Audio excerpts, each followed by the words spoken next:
Anak, ayos ka lang ba?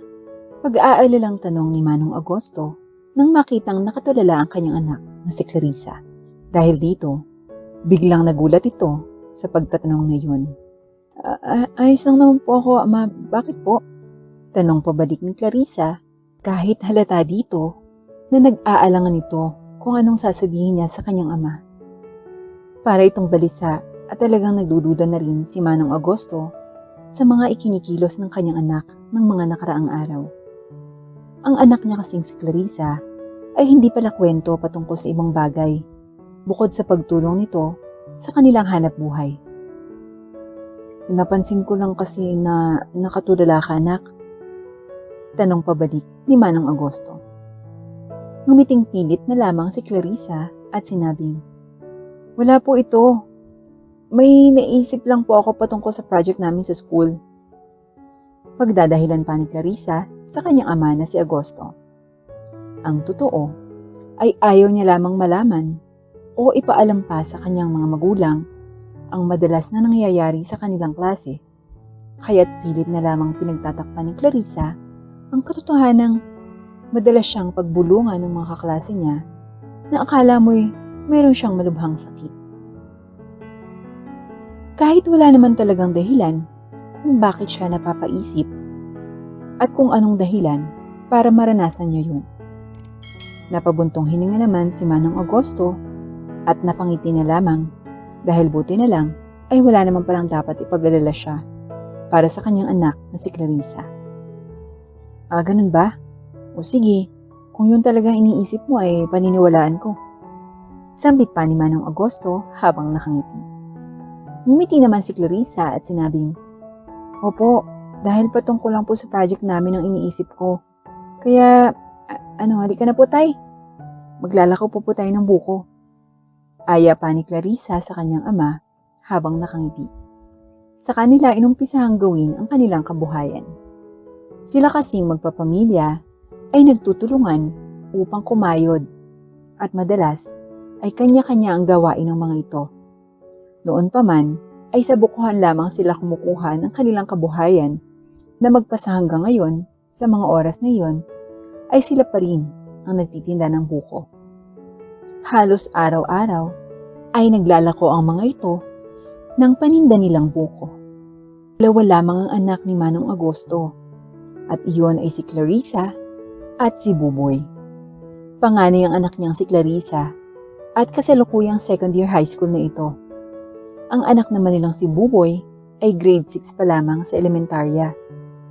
Tulad ng ibang naglalako at nagbebenta ng mga buko ay talagang mahirap para sa kanila ang magkaroon ng pwesto. Dahil bukod sa mahalang pwesto sa mga palengke, ay wala silang kakayahang magrenta. Sasapat lamang kasi talaga sa kanilang mga gastusin at maging sa araw-araw na pangangailangan ang kanilang kinikita sa pagbubuko. Kaya naman, panay lang ang lako nila na sa kung saan-saan mang lugar sa kanilang baryo. Mas mapapabilis kasi ang pagbebenta nila kung inilalako nila ang kanilang panindang buko. Si Clarissa ang madalas nakatulong ng mag-asawa sa pagtitinda. Dahil kapag walang pasok ang kanyang kapatid na si Buboy, ay iyon naman ang tutulong. Sa mga oras na iyon kasi ay wala silang pasok. Kaya naman tumulong na lamang si Clarissa sa kanilang kabuhayan. Sa pampublikong paaralan lamang pinag-aaral ng mag-asawa ang kanilang dalawang anak na sina Clarissa at Buboy. Dahil din sa kahirapan na nararanasan, hindi kaya ng kanilang pamilya ang masyadong magarbong paaralan o ang pangmayamang paaralan. Maaga pa lang ng araw na yon ay naglalako na si Manong Agosto at ang kanyang asawang si Aling Claring at maging si Clarissa na kanilang anak. Pagkatapos kasi nilang mag-prepare at pagtulungang kayud-kayurin ang ibang mga buko na gagawing palamig at ang iba naman ay pinagtutulungan nilang buhatin sa kanilang dipadyak na paglalako, ay agad na nila itong pinagbebenta. Inilalako nila ang kanilang mga tindang buko sa kung saan-saang lugar na maraming tao. Kahit pa nga ang mga subdivision ay nilalakoan nila ng buko para lang maubos. Halos ilang minuto pa ang lumipas nang may mapagbentahan sila. Kanina kasi ay hindi masyadong mabenta at kahit ang ibang nadadaanan nila na maraming tao ay madalas hindi sila pinapansin at mas nakatuon ang mga pansin sa iba't ibang bagay. Kaya naman nang umalis sila doon at makahanap ng mabebentahan nila ng kanilang buko, ay agad na huminto at tumabi sila sa gilid ng kalsada. Andoon sila sa loob ng isang subdivision nang may mapagbentahan sila at may magtanong. "Manong, pabili nga po ako ng 3 buko." Sambit pa ng isang customer nila habang nakangiti at dinudukot ang ibabayad nito sa kanila. Agad namang tumugon si Manong Agosto at sinabing, "Sige iho, ipipili kita ng malaki. Dahil ikaw ang buena mano namin sa lugar nyo." Sambit pa ni Manong Agosto habang nakangiti ito at natuwa dahil 3 kaagad ang binili ng kanilang unang customer. Kilala naman nila ang lalaki dahil matagal na rin nilang suki iyon at lagi talaga itong bumibili sa kanila. "Naku Manong, salamat kung ganun. Suki nyo naman ako kaya wala akong kaasa sa akin kung maliit o malaki. Basta't sariwa po yung paninda nyo satisfied na suki nyo po ako lagi." Sambit pa ng lalaki habang nakangiti. Agad namang hinati ni Manong Agosto ang bukong binili nito at saka kinuha ang pinakasabaw nito na juice at pagkatapos ay isinunod na ang pagkayod nila sa laman ng buko. Ilang minuto pa ang lumipas ay natapos din ni Manong ang pagkayod at paglalagay ng sabaw ng buko at maging ang laman nito sa plastic. Saka ito ibinigay sa kanilang suki habang nakangiti pa rin. Agad naman itong inabot ng kanilang suki at nag-abot ng bayad dito. Alam kasi nito na ang presyo ng buko ng mga ito kahit hindi na tinanong pa kung magkano ang kanilang presyo. Matapos iyon ay naglako-lako pa ang mga ito. Hindi naman nagtagal ay muling may bumili sa kanila na bagong customer. "Manong, magkano ho bang buko?" Sambit pa nito sa kanila habang nakangiti. Babae ito at halata dito na meron na rin itong katandaan dahil mukhang nasa 40s na ang itsura nito. Agad namang tinugunan ni Manong Agosto ang babae. "Ang presyo po ay 38 pesos. Kukuha po ba kayo?" Sambit pa ni Manong Agosto habang nakangiti. Agad namang tumango ang ginang at sinabing, "Naku, ang mura para sa malalaking bukong ganyan. Sige, bigyan mo po ako ng 5 buko juice. Mukhang sariwa ang tinda nyo at mura pa. Pasensya na Manong kung 5 Madami rin kasi kami sa bahay." Sambit pa ng customer na babae habang nakangiti. Natawa naman si Manong Agosto, maging ang mag-ina niya na siyang nagpa-plastic ng laman at sabaw ng buko. "Wala ho yun. Mas ayos nga po pag bumili kayo sa amin ng marami. Talagang sariwa at malalaki ang aming panindang buko dito Sambit pa ni Manong Agosto, saka nito ibinigay ang buko sa babae. Sakto din namang inabutan siya ng pera nito at nagbigay pa ng pasobra na 100. Agad namang nagpasalamat ang mga ito, saka umalis doon nang matapos ang transaksyon sa pagbibenta ng buko. Minsan, kapag natapos ng klase o di kaya iuwian na ng mga estudyante, sa eskwelahan nila Clarissa ay nagtitinda sa labas ang mga ito. Kasama ang mga kapwa din nilang nagbibenta ng mga street food, tulad ng ihaw-ihaw, mga fish balls, at maging mga kwek-kwek at palamig. Dagdag kita din kasi talaga ito para sa kanila, kung pati ang mga eskwelahan nila ay kanilang paglalakoan. Buti na nga lang ay walang bayad ng pwesto sa kanilang paaralan.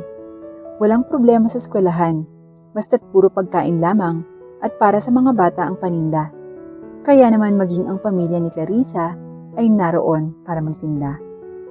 Kaya naman ang araw na yun, pagkatapos nilang magbenta sa mga subdivision, ay pinuntahan na nila ang eskwelahan nila Clarissa at ng kanyang kapatid. Nang naroon na sila, ay agad na naglaba si Clarissa ng yelo, habang ang kanyang ama naman at maging ang ina ay abala sa pagtitimpla at paglalagay ng buko sa loob ng mismong pinaglalagyan ng buko juice. Mabentang mabenta kasi yon sa mga estudyanteng uhaw at gusto ng buko juice. Kaya naman nandoon sila kada uwian ng mga estudyanteng nag-aaral sa kanilang paaralan. Ilang minuto lamang ang lumipas pagkatapos ng kanilang pagtitimpla ng buko juice at sakto din naman nagring na ang bell kaya't uwian na ng mga estudyante sa elementarya. Tulad ng dati, panay lamang ang pagtulong niya sa pag-assist sa kanyang ama ng kanilang tindang buko juice. Dahil nga madaming mga batang nagsisilabasan, ay naging busy ang mga ito sa kanilang mga customer. Maya ang sabi ng mga batang, "Pabili nga po ng 10 pisong buko juice, Manong." O di kaya'y, ate, pabili kaming buko juice." Sambit ng ibang mga bata na maramihan kung bumili. Minsan, may mga magkakaibigan o di kaya'y solo lamang hanggang sa makita niya ang kaklase niya na napadaan sa kanilang binibentang buko. May kasama ang kaklase niyang iyon at kung hindi ito nagkakamali ay kapatid niya ito. "Clarissa, ikaw ba yan? Bakit ka dito?" Sambit pa ng kaklase niyang si Rafael habang natatawa at parang nandidiri pa. Kasunod noon ay ang iba pang mga tropa ni Rafael at may kanya-kanya itong mga dala. Ang iba sa tropa ni Rafael ay may mga kapatid ding kasama o di kay kasintahan nila ang kanilang kasama. Kumunot naman ang noo ni Clarissa. "Nagtatrabaho, kasama ng mga magulang ko. Bakit? May problema ba?" Sambit pa ni Clarissa na halatang walang kapaki-pakialam sa sasabihin ng ibang tao patungkol sa trabahong meron sila. Agad namang nandiri si Rafael. "Magulang? You mean, anak ka ng magbubuko?" Sambit pa ni Rafael na naging dahilan ng pagtawa ng mga kasama nito. "Yak! Magbubuko lang pala yung ama mo.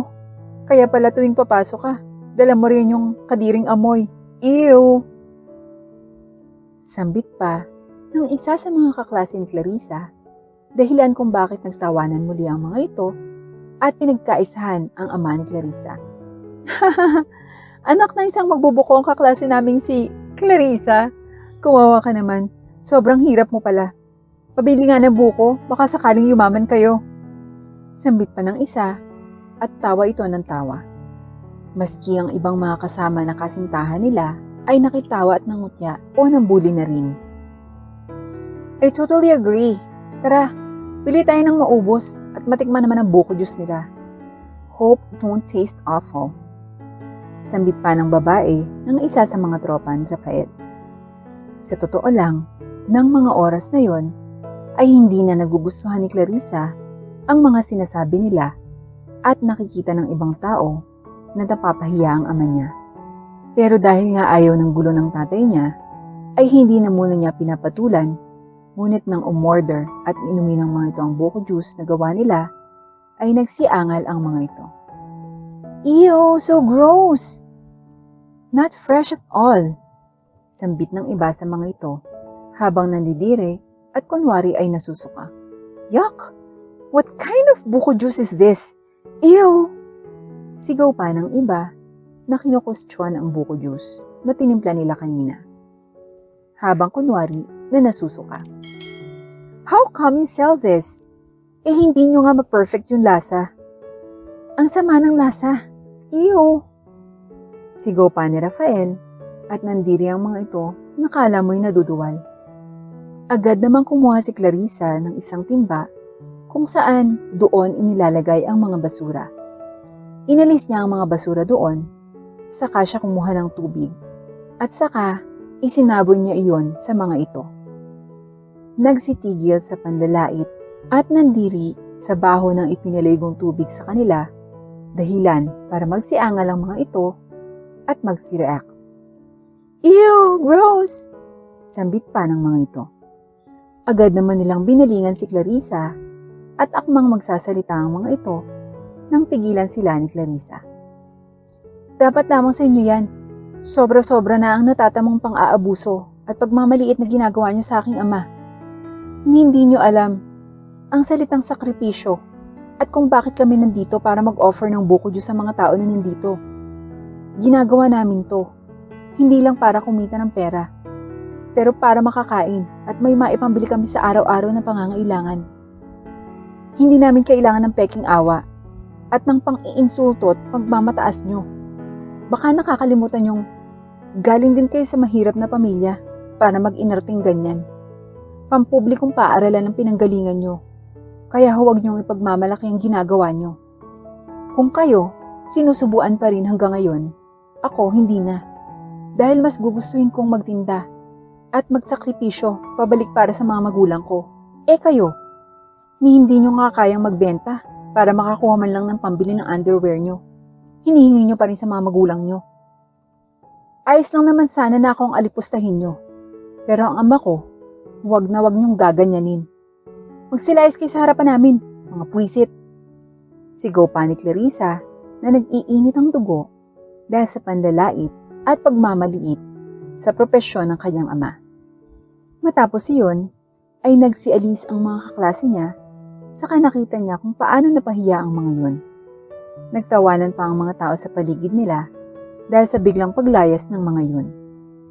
Magmula noon, ay mas pinagsikapan pa ni Clarissa ang kanyang pag-aaral hanggang sa makatapos siya. Pinatunayan niya sa kanyang mga magulang at maging sa kanyang sarili na kaya niya. Kaya naman naging maunlad ang pamumuhay ni Clarissa. Habang ang mga nanghamak naman ay mas lalong nagkaroon ng mga problema at kinarma sa kanilang buhay. Lahat ng panlalait at pangungutya nila ay kinain at bumalik lang sa kanila. Dahilan para matuto ang mga ito sa buhay. Isang aral na babaunin nila kahit saan man sila pumunta.